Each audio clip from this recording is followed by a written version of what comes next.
So my presentation today is going to be on meditation for better running. Running is more than just a way to stay fit. It is a lifestyle and passion for many people. According to the U.S. Bureau of Labor Statistics, running is one of the top 5 most popular forms of exercise. It has a cult-like following, with the number of U.S. race finishers increasing nearly 300% since 1990. If you ask people why they run, you will get a variety of answers. Some run to achieve top physical condition. Others run so that they can alleviate the stresses of life. Most people run for a combination of both. Running has amazing health benefits, such as physical strength, joint strength and stability, strengthens lungs, increases bone density, prevents high blood pressure, strong immune system, weight loss, increased confidence, reduced effects of diabetes, and overall mental health. One interesting side effect of running is that the average heart rate of a well-conditioned runner is between 38 to 60 beats per minute at rest, while the heart rate for the average adult is 60 to 100 beats per minute at rest. Training actually increases the size of the heart so that it can push out a greater volume of blood to the body with each contraction. Running is also great for mental health. You probably all heard the term runner's high. This is a rush of feel-good hormones called endocannabinoids. These hormones produce a euphoric feeling that reduces anxiety and increases the pain threshold, allowing the runner to run for longer distances and for a longer period of time. A 2007 study in physiological behavior found that running causes the same kind of neurochemical adaptations in the brain's reward pathways that are also affected by addictive drugs. So when people say that they're addicted to running, they're not lying. Because of this euphoric effect, running, as well as other physical exercise, has been proven an effective treatment for depression, anxiety, and other mental health issues. Running can also be used to effectively combat cognitive decline with aging. As we age, our brains naturally shrink or atrophy as neurons die. Research has discovered that exercise increases chemicals in the brain that prevent degeneration due to age. In fact, cardiovascular exercise can initiate neurogenesis, or the creation of new brain cells, which can improve overall brain performance. Benefits include improved memory, learning capacity, mental clarity, better mood regulation, improved attention, and better decision making. Although running has amazing benefits, it can also have negative effects if not done properly. For example, runners often find themselves suffering from a variety of injuries. As much as 65% of runners suffer an injury with any given year. Approximately half of these injuries are new and half are reoccurrences of old ones. New runners are at a significantly higher risk for obtaining injuries. The most common forms of injuries include runner's knee, IT band syndrome, plantar fasciitis, shin splints, and stress fractures. The causes of these conditions are commonly due to repetitive motion with poor form, overtraining, and incorrect shoe size. However, there is another factor that can influence injury that is commonly overlooked: your mind. In running and in all exercise, there is something called the mind-body connection. In order to be successful, the mind must work with the body instead of against it. Although running is commonly used to combat stress, high amounts of unhealthy stress within the mind can cause injury. Research has revealed that high stress levels impair motor coordination by interfering with information processing in the cerebellum. It also impairs concentration and causes muscle tension. So, going running when the mind is in a high state of stress can negatively impact performance and form, thus leading to injury. Injury, in turn, often leads to frustration in runners. Because they can't run, they may try to overcompensate with other exercises that might prevent or slow down healing. It is every runner's nightmare to be sidelined by an injury. Luckily, there's a solution that might prevent this cycle. The solution is mindfulness meditation. Meditation has many different meanings to many people all over the world, both secular and religious. The ambiguity of meditation has extended its usefulness to help increase concentration and memory, alleviate symptoms of stress, depression, and anxiety, improve self-control, and improve physical health. A short definition of mindfulness is the non-judgmental awareness of thoughts and sensations that arise in the attentional field.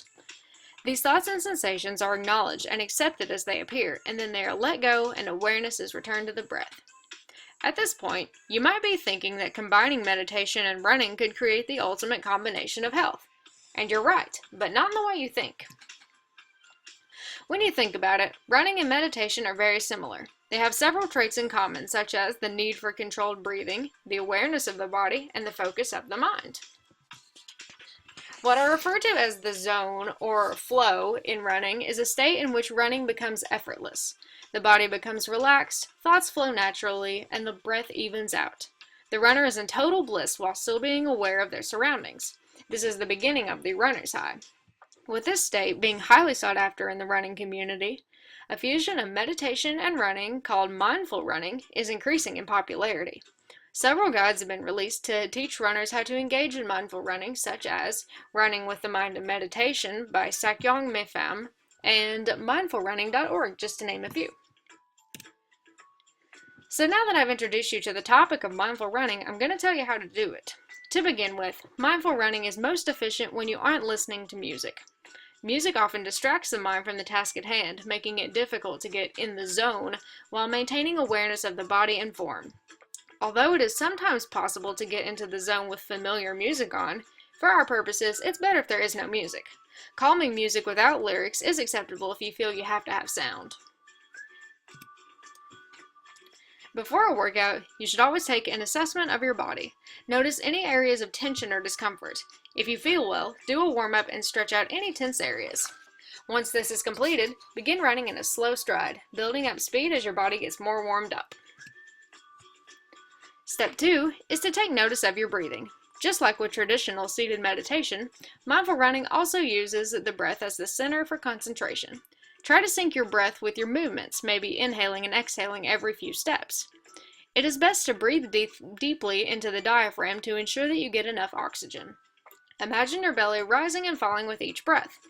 Avoid breathing shallowly with only the mouth, as this can trigger the fight or flight response in the sympathetic nervous system, thus causing the muscles to tighten, the heart rate to increase, and the restriction of blood flow. An additional perk of deep breathing while exercising is that it actually burns more energy than shallow breathing. The next step of mindful running is awareness of your body. Mentally scan your body and notice any sensations. Feel your feet as they strike the ground. Notice any tension in your shoulders and neck, and take note of your form. Also notice if your body is feeling stiff or tight, or if your shoestrings need to be tightened or loosened. If there are any adjustments that need to be made, ease yourself into them gently, or take a moment to rest and recenter yourself. You can always slow down if you need to. Another aspect of mindful running is to notice the environment. Mindful running is most successful when it is outside, either in nature or an outdoor track. Indoor tracks are usually in gyms that might be loud and crowded, which provide many distractions. While running outside, notice the temperature, the wind, the weather, the surface you are running on, and other people near you. Take this time to appreciate nature and all that it provides. Now that we have discussed awareness of the body and environment, let's discuss what should go on in the mind. Just as with traditional seated meditation, as thoughts and sensations arise, acknowledge and accept them, and then return your focus to the breath. Another thing that many mindful runners find helpful is the use of mantras. A mantra is a word or sound that is repeated to aid with concentration and meditation. Some suggestions of mantras to use are strong, fast, well, healthy, fit, and happy. This goes back to the mind-body connection. Remember that success as a runner is all in the mind. You should always go into a workout with a positive attitude about your ability to complete it. Try setting a goal of how long or how many miles you want to run beforehand. This will give you motivation to keep going when you start to get tired. Although mindful running is inspired by mindfulness meditation, compassion meditation can also be used during running. Compassion, or loving-kindness meditation, is extending warm feelings of love to the self and others. For self-benefit, compassion meditation can serve as a buffer against frustration. Oftentimes, runners get frustrated if they aren't performing to their best ability. Beginners typically get frustrated if they find themselves out of breath quickly, while more advanced runners get frustrated if they cannot run as far or fast as usual. If you find yourself having difficulty while running due to fatigue, pain, lack of fitness, or any other reason, tell yourself that you're doing the best you can and that you are getting stronger with each step. Self-compassion is also more effective than self-esteem in reinforcing competition with yourself.